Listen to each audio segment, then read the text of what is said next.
बिस्मिल्लाहिर्रहमानिर्रहीम। अस्सलाम वालेकुम। मैं हूं गुलफाम चौधरी। आप देख रहे हैं मेरा फेसबुक पेज और यूट्यूब चैनल। पाकिस्तान की सियासत में अहम तरीन डिवेलपमेंट्स हो रही हैं और मुसलसल डिवेलपमेंट मुतवक्के हैं। इस हवाले से हमारे साथ मौजूद हैं इमरान रियाज खान साहब। उनसे जानते हैं कि पाकिस्तान की सियासत के अंदर कौन सा बौछार आने वाला है और कौन सी नई डिवेलपमेंट्स मुतवक्के हैं। पहले उनकी बात सुनते हैं, फिर उस पर बात करते हैं। सबसे पहले नादरीन, पाकिस्तान के वज़ीर आज़म ने और आर्मी चीफ़ ने मुलाकात की है मोहम्मद बिन सलमान से। ये सऊदी वली अहद हैं और सऊदी अरब का इंतज़ाम इनके ज़ेर निगरानी है इस वक्त, और ये जंग का माहौल है। इसमें जो है वो ईरान के साथ पूरे खित्ते में एक कशीदगी जारी है। आबनाए हुर्मुज़ ईरान ने बंद किया हुआ है। अमेरिका और इसराइल ने इस लड़ाई का आगाज़ किया था।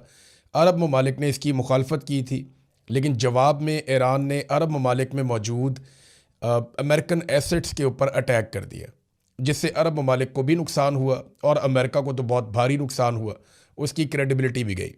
अब ऐसी सूरत हाल में सऊदी अरब के साथ पाकिस्तान का एक दिफाई मुआहदा है, और ये मुआहदा पाकिस्तान की उस हुकूमत ने किया जिसके पास अवाम का मैंडेट नहीं है, और ना ही इस मुआहदे से पहले पार्लियामेंट को एतमाद में लिया गया। यानी अवामी नुमाइंदों के साथ कोई डिस्कशन नहीं हुई और कोई फ़ैसले नहीं हुए। ये यकतरफ़ा तौर पे आसिम मुनीर और शहबाज शरीफ साहब ने फ़ैसला कर लिया। अब सऊदी अरब के साथ पाकिस्तानियों के शानदार ताल्लुकात हैं।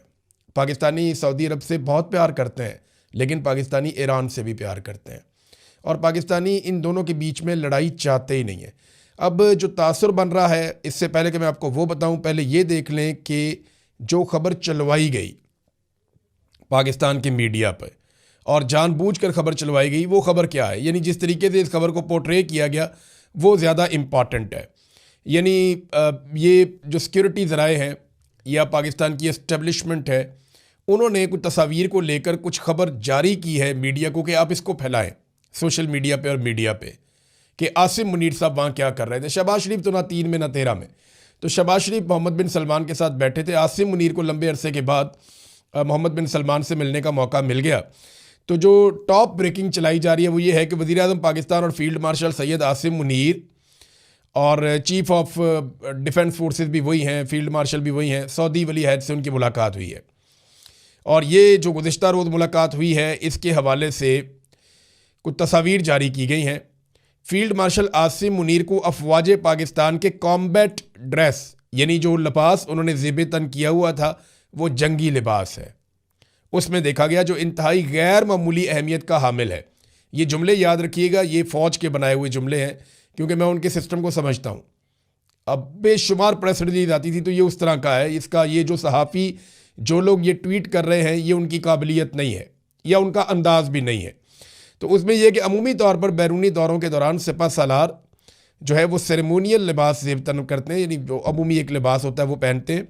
लेकिन इस मुलाकात के दौरान सिपा सालार ने कॉम्बैट ड्रेस में उनका मौजूद होना पाकिस्तान की अपने दरीना बरादर मुल्क सऊदी अरब के साथ मुकम्मल यकजहती का इजहार है, और दिफाई मुआहदे के तनाजुर में सऊदी अरब के दिफा के लिए कोई दकीका फरोगुजाश्त नहीं करेगा, यानी कोई कसर नहीं छोड़ेंगे। सऊदी अरब का दिफा हम करेंगे। Pakistan is ready. ये जो लिबास पहना आर्मी चीफ ने, ये उससे मतलब लिया जा रहा है, बल्कि मतलब बताया जा रहा है। ये सऊदी अरब के अंदर आर्मी चीफ ने जो लिबास पहना, इसके ऊपर मीडिया ने बात नहीं की, इसके ऊपर हमने बात नहीं की, इसके ऊपर किसी ने बात नहीं की। इसके ऊपर पाकिस्तान की सिक्योरिटी फोर्सेस ने कहा, ज़राए के हवाले से उन्होंने ये खबर पहुंचाई हर तरफ कि आप इस लिबास को डिस्कस करें और ये बताएं सबको कि हम जंग के लिए तैयार हैं और ये लिबास इसलिए पहना है। अब सवाल ये पैदा होता है कि पाकिस्तान सऊदी अरब की तरफ से जंग लड़ेगा, ये तो जंगी तैयारी था, वी आर रेडी लिखा हुआ आ गया, तो किसके साथ लड़ेगा? क्या पाकिस्तान इसराइल के साथ एक लड़ाई लड़ने जा रहा है या पाकिस्तान ईरान के साथ एक लड़ाई लड़ने जा रहा है? सबसे बड़ा सवाल तो ये है ना। सऊदी अरब को इस वक्त जो प्रॉब्लम हो सकता है, अमेरिका के साथ तो नहीं है। उनको, अमेरिकन को तो उन्होंने अड्डे दिए हुए थे। ना सऊदी अरब की लड़ाई यूएई के साथ हो रही है, ना फ्रांस के साथ हो रही है, ना इंडिया के साथ हो रही है, ना अफगानिस्तान के साथ हो रही है। सऊदी अरब इनमें से किसी से नहीं लड़ रहा। सऊदी अरब का इस वक्त जो मसला है, एक तो इसराइल के साथ है और दूसरा मसला उनका ईरान के साथ है। तो पाकिस्तान इन दोनों में से किसके साथ लड़ने जा रहा है? इसराइल के साथ तो पाकिस्तान वर्किंग रिलेशन बना चुका है बोर्ड ऑफ पीस में, और इस वक्त ऐसा दिखाई नहीं देता कि पाकिस्तान इसराइल के साथ लड़ने जा रहा है, क्योंकि अगर पाकिस्तान इसराइल के साथ लड़ने जाएगा तो फिर अमेरिका के साथ भी लड़ना पड़ेगा, अमेरिका इसराइल को प्रोटेक्ट करेगा। डोनाल्ड ट्रंप कई मरतबा कह चुके हैं कि वो इसराइल को हर हाल में तहफ़्फ़ुज़ फराहम करेंगे। तो ये तो खाना खाली हो गया कि पाकिस्तान इसराइल के साथ लड़ने जा रहा है। तो फिर क्या पाकिस्तान ईरान के साथ लड़ेगा तो कैसे लड़ेगा? दो चीज़ें हो सकती हैं ना, या तो एक डेटरेंस कायम की जाएगी कि जनाब हम यहाँ पे आ गए, अब सऊदी अरब पे किसी ने अगर बम मारा तो हम उसका जवाब देंगे, या तो ये एक डेटरेंस कायम की जाएगी, जनाब हम यहाँ पे आ गए हैं, आप नए हुरमस को हम खुलवाएंगे, हमारी बैरिया भी आ गई है, हमारी एयरफोर्स भी आ गई है। तो ये तो ईरान के साथ बराह रास्त जंग में जाने वाली बात है। या वो जंग जो अमेरिका दूर से आकर या इसराइल इस खित्ते में बैठकर ईरान से नहीं जीत पाया, उसमें उनको दोनों को सपोर्ट मिल सकती है अगर पाकिस्तान इसमें उतर गया तो। देखिए, अरब ममालिक जंग नहीं चाहते, अरब ममालिक जंग के लिए डिज़ाइन ही नहीं हुए, उनके डेवलपमेंट के मॉडल्स कुछ और हैं, मैं पहले ही आपको बता चुका हूँ। जंग जो है वो इसराइल को और अमेरिका को सूट करती है। ईरान इस वक्त जंगबंदी करना नहीं चाह रहा क्योंकि इसराइल और अमेरिका को वो पूरा पड़ गया। इस रीजन के अंदर उसने उन्हें काफ़ी नुकसान पहुंचाया। कोई 40-45 वेव तो उन्होंने अभी तक मार दी हैं ड्रोन्स की और मिसाइलों की, ये 10-12 दिन के अंदर अंदर। ईरान ने बड़े लीथल किस्म के अटैक किए हैं और अमेरिका ने बड़ी कोशिश की है जंगबंदी की। मिसाल के तौर पे अभी तक 3 बड़े राब्ते अमेरिका की जानिब से करवाए गए हैं ईरान से, और तीनों अमेरिका के करीबी लोग हैं। ओमान से कहा गया कि आप ईरान से बात करें, तो ईरान ने कोई जंगबंदी के लिए जवाब नहीं दिया। फिर फ्रांस का एक चैनल है, उसको इस्तेमाल किया गया, तो वहाँ पे भी ईरान ने सख्त शराइत रखी और ईरान ने जंगबंदी के लिए रजामंदी ज़ाहिर नहीं की। फिर पाकिस्तान के वज़ीर आज़म को बीच में डाला गया, वो इसलिए कि अमेरिका समझता है कि ये हमारे वफादार हैं, हमारे साथ धोखा नहीं करेंगे, और जो पाकिस्तान के वज़ीर आज़म की कॉल है वो पूरी मॉनिटर हुई है एक एक चीज़। तो उसमें जो है वो शहबाज शरीफ ने बात की जब ईरान से, तो उन्होंने 3 शराइत रख दी। उन्होंने कहा जी नंबर 1 शर्त तो ये कि हमारे हुकूक को तस्लीम किया जाए, नंबर 2 हमें मुआवजा दिया जाए, नंबर 3 हमें गारंटी दी जाए कि आइंदा हमारे पर अटैक नहीं होगा। अब ये है सिचुएशन। क्या पाकिस्तान वाकई सऊदी अरब के साथ मिलकर ईरान पे अटैक कर सकता है, या अरब ममालिक ये लड़ाई लड़ सकते हैं?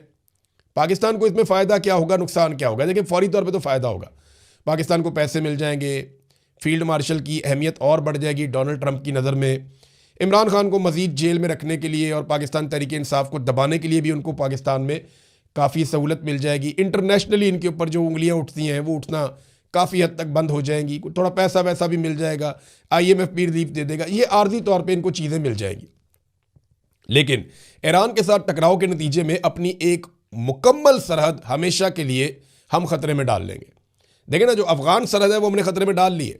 अभी गुज़िश्ता रोज़ जो रात के वक्त पाकिस्तानी जेट तैयारों ने बमबारी की है अफ़गानिस्तान में, उसके नतीजे में वहाँ पे एक तेल का बहुत बड़ा स्टोरेज पेट्रोलियम का जो उन्होंने अपनी एयरलाइंस के लिए रखा हुआ था वो तबाह हो गया और काफ़ी नुकसान हुआ अफ़गानिस्तान के अंदर। वो लगातार पाकिस्तान वहाँ पे अटैक कर रहा है, और इन अटैक्स के पीछे अमेरिका की वो सोच है कि हमें बगराम एयरबेस चाहिए। वो पहले कह चुके हैं ये बात। ईरान ने बड़ी तारीफ़ की है। ईरान के ऑफिशियल्स ने बाकायदा इंटरव्यू देते हुए कहा है कि अफ़गानिस्तान का ये फ़ैसला कि वो अमेरिका को बगराम एयरबेस नहीं देंगे, ये बड़ा शानदार फ़ैसला, हम इसकी तारीफ़ करते हैं और इससे जो है हम कदर करते हैं अफ़गानियों की। देखिए, अगर अमेरिका को बगराम एयरबेस भी मिल जाती तो फिर चारों तरफ से अमेरिका। जी बिल्कुल, जिस तरह से आपने सुना, इमरान रियाज खान साहब ने पाकिस्तान की सियासत में अहम तरीन डेवलपमेंट्स हमारे सामने रखी और उन्होंने बताया कि पाकिस्तान की सियासत में कितनी बड़ी तब्दीलियाँ मज़ीद मुतवक्के हैं। यानी इस वक्त पाकिस्तान की सियासत इंतहाई मुतनाज़ बनी हुई है और सियासत से ज़्यादा मामलात अदालतों के अंदर चले गए हैं। लेकिन इस सूरत हाल के अंदर फिर भी अगर ये सियासतदान इकट्ठे होकर बैठें और पाकिस्तान के अंदर जमहूरियत की बहाली के लिए कोशिश करें तो कोई ना कोई मुतवाज़िन रास्ता निकल सकता है। अल्लाह पाक वतन अजीज़ का हामी और नासिर हो। पाकिस्तान जिंदाबाद।